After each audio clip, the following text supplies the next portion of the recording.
Hey there, paper geeks and glitter nerds, it's Senna the Crazy Geek Crafter. I've started one of those projects that you are intimidated by but also really want to try. I'm going to make a haunted house, or some might call it a mansion. This is the plan I made. I'm going to need 4 of the basic houses and 2 towers, 1 entrance from the mansion, and the 2 different roof parts from the main house. Let's see here. These are the 2 illustrations. So I need 8 of these pieces to make the main house, and then this part, the entrance, is partly from the mansion and partly from the house. The tower is only from the house. Now these 8 pieces, I'm going to take the part I'm not using and trace over all the windows so that I have the option of 3 windows per house piece. I have not yet decided what to do with the windows in the side of the house. I've cut 4 of these for the towers. Now the tower is made to go on top of the pitch on the smaller house, so I can only use half of each of those. Otherwise I could have just done 2. If I had that pitch, it takes a piece out of the tower, so I'm going to need 4 pieces and not just 2. Now here I've traced over the windows, as you see, and I'm trying to figure out if I should cut out the windows in the middle here for the front of the house. This is where the entrance is going to sit, and I can't fit the entrance in between the windows, so the bottom layer is only going to have 4 windows, and then atop that one there'll be 6 windows. I hope this will make sense when we move on and you see it start to come together. But I'm cutting out the windows, and I cut out the square because I found in previous projects that it's very hard to line up the cross in the pre-cut window with the cross on the decorative window that you may put on top. So that's why I'm cutting out everything.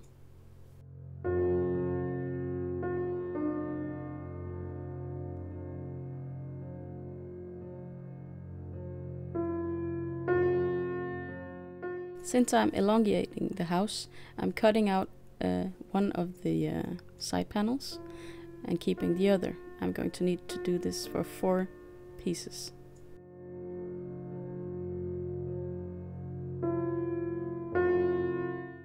I'm making sure that it's as stable as possible by enforcing it with a piece of, well, let's call this cardboard. I prefer to use this material since I have found that even 300 grams paper tend to break in the score lines that the bakes, I think that's what it's called, that foam thingy that makes the cuts. But it scores too deep and then the paper breaks, and then I'm forced to fix that problem. So by using this and turning it the right way, I'll show you later what happens if you put it wrong. Then I can keep all of my score lines usable and not breakable.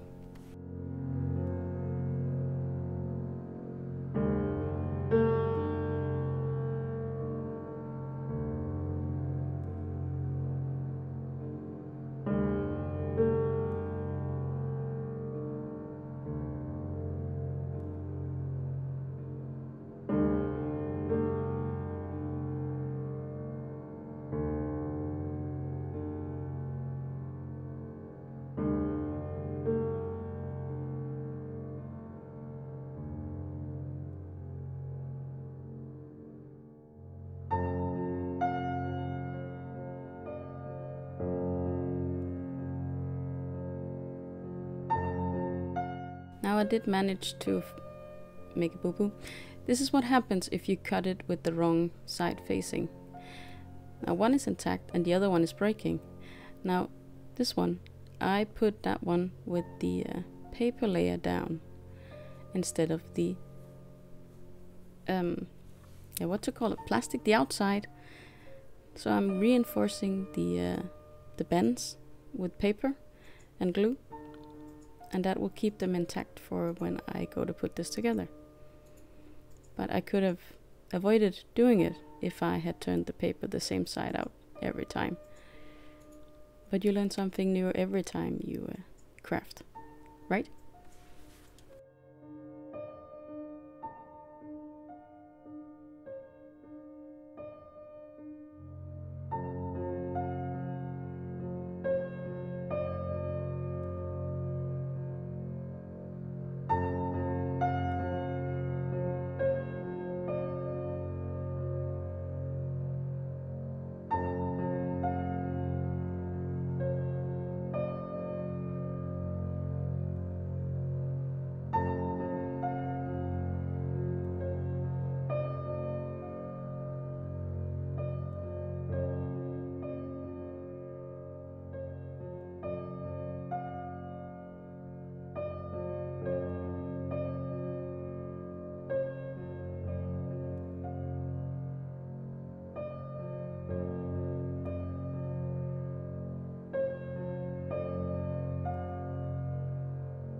I'm planning to connect the 2 floors of the house with the paper hinges. That's why I cut up the tabs, because their bulk will make it impossible to line this up right. I also need to cut off this part here of the end piece, or the side piece if you prefer. It just wouldn't fit and would make the house a bit crooked. Of course, this is a haunted house. That's why I actually picked that one to be the first time I started using these again. Since any flaw in my making can be turned into some kind of feature in a haunted house, I thought this was better to be the first project when I make a Christmas house and a spring house and so on and so forth. There will be a need to be more flawless, and then I will have practiced on this one. Fun fact, I decided to do this project some weeks before October, and I started this project about a day before Tim Holtz came out with his new dies. So I didn't pick this project because Tim Holtz was coming out with dies that could do kind of the same thing as this. It was a very weird coincidence. And of course I want the dies. Why wouldn't I want them? They seem to be great, but I have these already, and I really wanted to make this mansion. And I can't wait for the dies to get to my country either. That then maybe next year I would get to play with them. So I'm just going to work around the few things that is not customizable with these, trying to figure out ways to work around that. For instance, with the with the placement of the windows that you can't really move, but yet I did make some adjustments to mine. As I'm making this voiceover, of course I've worked beyond where I'm at when you see this video, and I know with the details I'm going to put on this house I could have changed more actually if I wanted to. I am very excited to see the final result myself, but it's still far off. I think this project is going to rack up quite a few hours. I think I'm going to take a look at all the filming I've done and calculate how much I've done off screen, and then tally how long this project actually took, because it's quite a big undertaking. And when you can only work like 1 hour at the most at a time, and then you have to take a break for at least 2 or 3 hours before you can continue, then that takes a long time. Again, from previous experience, I choose to put on the Willem to the windows now, but I think maybe in the future I will try a different approach. At this point I am actually debating with myself whether I should just cut out the vellum to make it easier to work on the house as it is right now, but so far I've been working around them. You'll see what I mean in the next few videos.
I have chosen to not keep the door open, and that's for two reasons. It's easier to work with, and it's also easier to bend this house when it's this thick cardboard, when it's in one piece. I had a hard time trying to bend the sides of this prior to gluing the doors shut.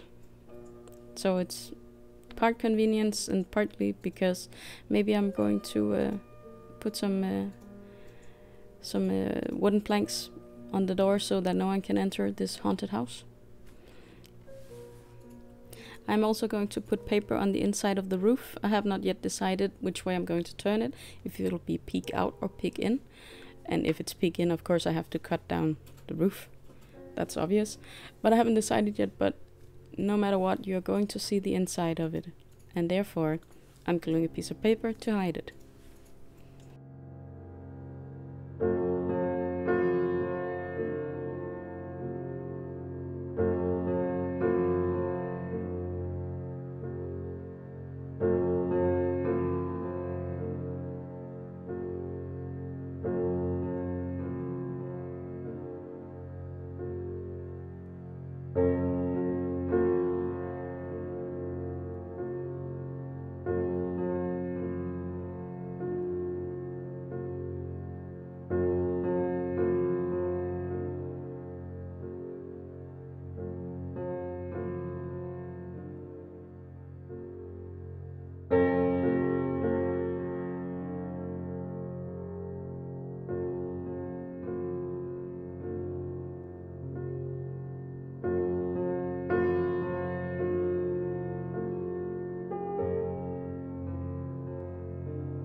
I did try to explain earlier about the towers. I only cut a bit more than half of the actual tower because I only need the back side where there is not a cutout for the peak in the roof. So I'm going to have to put them together. It's easier to make the actual tower, of course, because that comes in one long piece, but for my aesthetic that wasn't going to work.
For the roof to the towers, there's this little square you need. I only cut one, so I'm just making an extra. This was an easy shape to do yourself, so why not just do it by hand instead of cranking all of that through. Now the roof is fiddly, very fiddly, and if you haven't put it together, I do suggest you check out the release. I think it was a release video from Tim Holtz where he explains how to get it together, because you actually have to curve everything to get it to fit. If you put it on straight, first of all it looks weird, and the lines won't meet up, and it won't fit on your house. So I'm not that good at explaining how to do it, but as you see, I'm kind of curling the pieces so that I can bend them. And then maybe I should have picked different glue for it, something that grabbed faster, but I like how well this holds up over time. So that's why I picked my collal over a quick glue of some sort. I'm using some pegs to help me hold things in place. And it really is a fiddly game where you have to keep bending and putting things back in place.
When I put on the roof, I noticed a detail that I'll have to tend to later when I'm decorating, and I'm going to show you here on camera.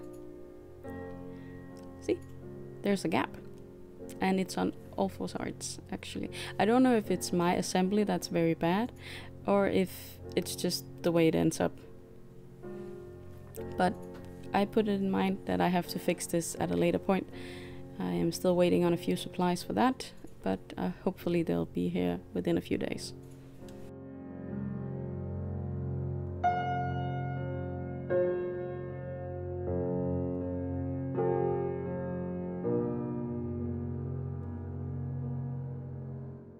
This is the other roof for the actual house, and like I said, there's a little notch in it. I don't need that. I need it to be straight on both sides, so I'm going to cut a new one, and I'm going to cut one for the entire house instead of having two roofs, and that's quite easy to do.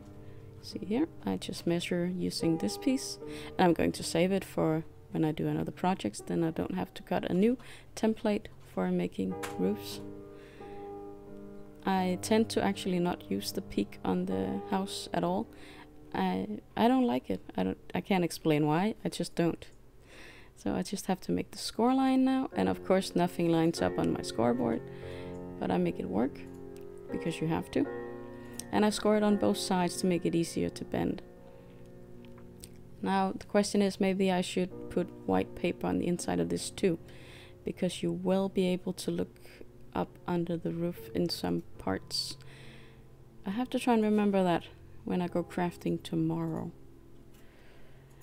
I'm just gonna take a picture so you can see what it looks like for now.